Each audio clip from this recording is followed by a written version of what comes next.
बिस्मिल्लाहिर्रहमानिर्रहीम। अस्सलाम वालेकुम। आज सी हाई लेवल लैंग्वेज में प्रोग्राम की स्टेटमेंट है, right a programme date inputs 3 numbers and finds the maximum number. यानी यूज़र जो सा है 3 नंबर्स एंटर करेगा, उसके लिए हम 3 वेरिएबल्स डिक्लेयर कर लेंगे and finds the maximum number, और फिर उसमें से जो नंबर सबसे ज़्यादा वाला बड़ा होगा उसको हमने फाइंड करना है। जिस तरह यहाँ पे देखें हमारे पास 3 पेंसिल्स हैं, तो हम कंपैरिजन करेंगे, मुआवजा करके देखेंगे कि सबसे बड़ी पेंसिल कौन सी वाली है। तो उसके लिए ज़ाहिर है पहले हमें इसको मैयर करना पड़ेगा, इसकी पैमाइश करनी पड़ेगी। इसी तरह अगर ये 3 बच्चे हैं तो हमने इनकी हाइट का कंपैरिजन करके उसके बाद हम बताएंगे कि इसमें मैक्सिमम हाइट किसकी है। तो किसकी है उसके लिए पहले आपके पास इनपुट भी होनी चाहिए, यानी हमारे पास ये 3 स्टूडेंट या ये जो 3 चाइल्ड है ये होने चाहिए या पेंसिल्स होने चाहिए। उसके बाद हम क्या कर सकते हैं, इसका कंपैरिजन कर सकते हैं। प्रोग्राम की स्टेटमेंट हम लोगों ने देखी है। इस स्टेटमेंट के अकॉर्डिंग क्या था, राइट अ प्रोग्राम डेट इनपुट्स 3 नंबर्स। ठीक है जी, 3 नंबर इनपुट करवाने हैं तो इसके लिए हम लोग क्या करते हैं, आंसर ज़रा सोचें। 3 नंबर अगर इनपुट करवाने हैं तो उसके लिए हम 3 वेरिएबल्स को क्या करेंगे, डिक्लेयर करेंगे। ठीक है, फॉर एग्जांपल हम एक नंबर ले लेते हैं x वेरिएबल में स्टोर करवाने के लिए, दूसरा वेरिएबल हम y ले लेते हैं और तीसरा वेरिएबल हम z ले लेते हैं।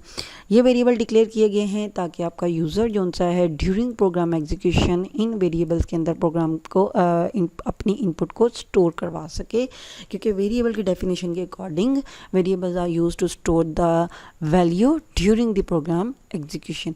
प्रिंटफ फंक्शन क्यों यूज़ किया जाता है जी, बताएं।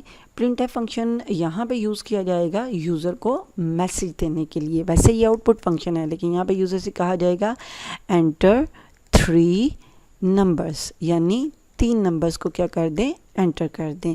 हम यहाँ पे 3 प्रिंटफ के फंक्शंस अलग-अलग भी लगा सकते हैं और एक ही प्रिंटफ के अंदर हम तीनों वेरिएबल्स की वैल्यू को स्टोर भी करवा सकते हैं, यानी मैसेज हम एक के थ्रू ही दे सकते हैं। स्कैनएफ फंक्शन है, स्कैनएफ फंक्शन में अब यहाँ पे इसका कंट्रोल स्ट्रिंग आया है या फॉर्मेट स्पेसिफाइड फॉर्मेट स्ट्रिंग इसका आ गया है। यहाँ पर हमने कितनी वैल्यूज़ इनपुट करवानी है, 3। तो फॉर्मेट स्पेसिफाइज भी यहाँ पे कितने लगेंगे, 3। पहला format specified D x variable की वैल्यू के लिए है, दूसरा वाई के अंदर वैल्यू स्टोर करने के लिए और तीसरा जेड के अंदर वैल्यू स्टोर करने के लिए। इसके बाद हम लोग लेते हैं कॉमा, और हमेशा याद रखें जो स्कैनएफ फंक्शन होता है यहाँ पे सिर्फ और सिर्फ आपने क्या लगाना है, फॉर्मेट स्पेसिफाइज लगाना है। वो डी लगाएं, सी लगाएं, एफ लगाएं according to the variable. Space आप दे भी सकते हैं और ना भी दें, फिर भी कोई एरर नहीं आएगा। फिर हम लोग एड्रेस ऑपरेटर जो सा है इसे हम यूज़ करते हैं। और एड्रेस ऑपरेटर क्यों यूज़ किया जाता है, एड्रेस ऑपरेटर इसलिए यूज़ किया जाता है कि आपके कंपाइलर को, कंप्यूटर को पता हो कि जो एक्स वेरिएबल और वाई वेरिएबल है या फिर आपका जो जेड वेरिएबल है उसको मेमोरी के किस हिस्से में स्टोर करवाया गया है, यानी कौन से बाइट्स इन्हें दिए गए हैं जहाँ पे इन्होंने वैल्यू को स्टोर करना है।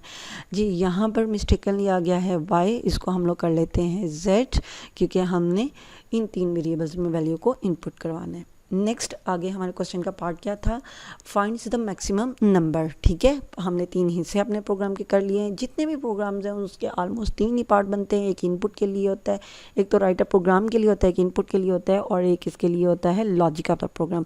अब हमने क्या करना है, मैक्सिमम नंबर फाइंड आउट करना है। और कितने नंबर्स हैं हमारे पास, 3। तो हम पहले यहाँ पे चेक कर लेते हैं कि इफ़ क्या हमारा जो सा है इन तीनों में से मैक्सिमम नंबर। अब ये प्रोग्राम हमारा 2 तरीकों से बनता है। हम अभी एक जो सा है यहाँ पे अपनी लॉजिक लगाएंगे और वो एंड ऑपरेटर के थ्रू लगाएंगे। ठीक है, नॉट द एड्रेस ऑपरेटर। हम चेक कर लेते हैं कि इफ़ एक्स जो सा है ये ग्रेटर देन हो गया वाई से एंड, और साथ ही एक्स हमारा ग्रेटर देन हो गया जेड से, तो एंड ऑपरेटर क्या करता है, and is a logical operator. ठीक है। लॉजिकल ऑपरेटर्स किस लिए यूज़ होते हैं? लॉजिकल ऑपरेटर यूज़ होते हैं दो कंडीशंस के रिजल्ट को इवेलुएट करने के बाद फाइनल रिजल्ट देने के लिए, ठीक है। यानी ये कंपाउंड कंडीशन के लिए यूज़ होते हैं। कंपाउंड कहते हैं मुरक्कब को, तो एक कंडीशन होगी x ग्रेटर देन y और दूसरी कंडीशन क्या होगी x less than y z, ठीक है। अब यहाँ पे फर्स्ट करें, यूज़र x के अंदर वैल्यू दे देता है 10 और y को वो वैल्यू दे देता है 2, तो 10 ग्रेटर देन होता है 2 से, इसका रिजल्ट क्या आएगा? ट्रू आएगा। फिर इसके पास चलते हैं, x के पास वैल्यू क्या है 10 है और z के पास वैल्यू क्या है 5 है, तो 10 ग्रेटर देन क्या होता है 5, तो ये भी कंडीशन क्या हो जाएगी हमारी ट्रू। तो जब दोनों कंडीशंस ट्रू हो जाती हैं तो एंड ऑपरेटर, ये जो डबल यहाँ पे लगता है तो ये एंड ऑपरेटर होता है, लेकिन अगर स्कैन एफ में इसको अकेले लगाएं तो it is not and operator, it is address operator. इन दोनों में फ़र्क याद रखिएगा। तो एंड ऑपरेटर से वैसे आप लोग फैमिलियर हो, अगर आप फिज़िक्स के स्टूडेंट हो, मैथ्स के हो, तो आपको पता होगा कि एंड ऑपरेटर आपकी दोनों कंडीशन या दो से ज़्यादा कंडीशंस के ट्रू होने पर आपकी स्टेटमेंट को एग्जीक्यूट करता है, जो भी हमने इस कंडीशन के बाद लगाई होती है। तो यहाँ पे हम लोग लिख देते हैं जी, डबल कोटेशन में टाइप कर देते हैं format specified D is uh maximum number, यानी ये हमारे पास क्या है, ये मैक्सिमम नंबर है जो इन तीनों में से बड़ा है, जिसकी वैल्यू बड़ी है। कॉमा क्या यहाँ पर लगा देते हैं x, क्योंकि x को चेक करवाया जा रहा है किसके साथ, y के साथ और z के साथ। अब हम लेते हैं जी एल्स इफ़। एल्स इफ को क्यों लिया जा रहा है? देखें, अगर x के पास यहाँ पर 10 हो और y के पास 2, x के पास यहाँ पर 10 हो और z के पास आ जाता है 80, तो ये कंडीशन तो हो जाएगी हमारे पास फॉल्स हो जाएगी। तो इट मीन्स x जो है वो एक से तो बड़ा है लेकिन दूसरे से वो छोटा है, और वो दूसरा कौन सा वेरिएबल है इसका नहीं हमें पता। अब फिर हम कंडीशन बना लेते हैं और यहाँ पर हम बनाएंगे कि y ग्रेटर देन x है, ठीक है। अगर y ग्रेटर देन x हुआ तो एड्रेस ऑपरेटर के थ्रू फिर हम y को कंपैरिजन किससे करवाएंगे, z से, और y ग्रेटर देन z भी अगर हो गया, यानी इन दोनों से अब y जो है वो ग्रेटर हो गया, तो इसका मतलब क्या होगा कि हमारे पास ग्रेटर वैल्यू यानी मैक्सिमम वैल्यू किसकी आ जाएगी, प्रिंट एफ में हम यहाँ पे टाइप कर देंगे प्रिंट एफ और double quotation format specified D is uh maximum number. और अब हमारे पास मैक्सिमम नंबर कौन सा आ रहा है, कॉमा के बाद हम लोग लगाते हैं मैक्सिमम नंबर आ रहा है अब y। स्टेटमेंट टर्मिनेटर लगाना है हम लोगों ने। स्टेटमेंट टर्मिनेटर लाजमी है, वो क्यों लगाया जाता है, ताकि आपकी कोई ना जितनी भी स्टेटमेंट्स सी लैंग्वेज में होती हैं वो किससे टर्मिनेट करवाई जाती हैं, सेमी कॉलन से, ठीक है। और अगर नहीं लगाएंगे तो डेफिनेटली आपका सिंटैक्स एरर आ जाएगा। एल्स, अब एल्स में यहाँ पे भी हमारे पास यही 3 नंबर्स थे, तीनों को कंपैरिजन करके हमने बताना था कि कैपिटल कौन सा है, बड़ा कौन सा है, तो डैट्स वाई यहाँ पे भी मल्टीपल इफ एल्स की स्टेटमेंट लगेगी, ठीक है। देखिए x ग्रेटर देन y हो गया तो ये कंडीशन ट्रू होगी, प्रिंट एफ एग्जीक्यूट हो जाएगा। एल्स इफ और एल्स ये दोनों स्टेटमेंट स्किप करवा दी जाएंगी। अगर y की वैल्यू ग्रेटर हुई x से भी और y की वैल्यू ग्रेटर हुई z से भी तो y को डिस्प्ले करवा दिया जाएगा। और अगर ये दोनों ही कंडीशन हमारे पास फॉल्स हो गई तो डेफिनेटली फिर एंड पे क्या हमारे पास रह जाता है z। तो हम फॉर्म में specified d is uh maximum number, आप किसको डिस्प्ले करवा देंगे, मैक्सिमम नंबर अब हमारे पास आ जाएगा z, ठीक है जी। अब इस प्रोग्राम को एग्जीक्यूट करते हैं और तीनों चेक करके नंबर्स को यानी मुख्तलिफ नंबर देके हम कंपैरिजन करके देखते हैं कि कौन सी वैल्यू कहाँ पर आती है। यहाँ पे कंडीशंस आप देख लीजिएगा कि x greater than y and x greater than z होना चाहिए।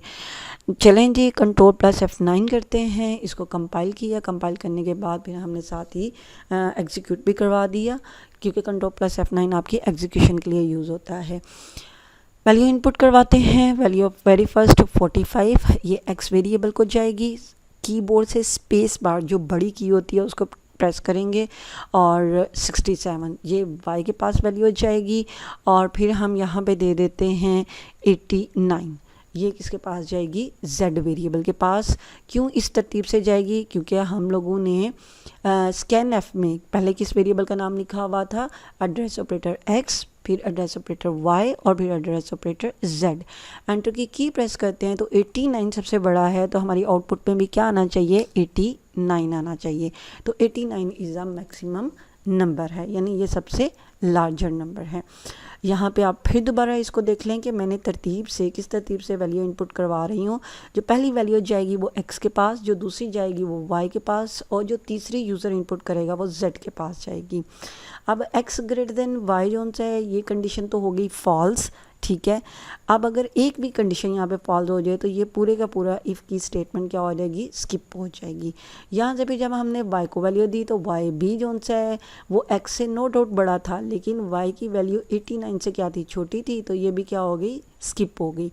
और प्रिंट एफ की तरफ चलें यहाँ पर, तो एल्स क्यों हमारा एग्जीक्यूट हुआ है, क्योंकि ऊपर वाली दोनों कंडीशन हमारी फॉल्स हो गई हैं। कंट्रोल प्लस F9 करते हैं और अब हम जो सा है कैपिटल वैल्यू जो से वो इनपुट करवाते हैं। फॉर एग्जांपल पहली वैल्यू दे देते हैं 90, सेकंड वाला हम वैल्यू दे देते हैं 125 और थर्ड वाला हम यहाँ पे वैल्यू दे देते हैं 70। अब लार्जेस्ट वैल्यू यानी y के पास जा रही है सेकंड वन, तो 125 इज़ अ मैक्सिमम नंबर, ठीक है। ये कहाँ से हमें पता चला, यहाँ से पता चला। अगर हम इसको आउटपुट पे डिस्प्ले भी करवाना चाह रहे हैं ना, तो हम यहाँ पे ये कर सकते हैं कि 89 is a maximum number of y, ताकि हमें क्लियर हो कि अभी हमारा कौन सा चल रहा है। यहाँ पे हम मैक्सिमम नंबर ऑफ x, ठीक है, और यहाँ पे हम कर देते हैं मैक्सिमम नंबर ऑफ z, ताकि क्लैरिटी हो कि वाकई ये इतनी वेरिएबल्स के पास वैल्यू जा रही हैं। तो कंट्रोल प्लस F9 करते हैं, वैल्यू यहाँ पे अब हम इनपुट करवा देते हैं। x को वैल्यू अब लार्जेस्ट दे देते हैं 123 और 56 और 95। एंटर की प्रेस करते हैं तो 125 is the maximum number of x।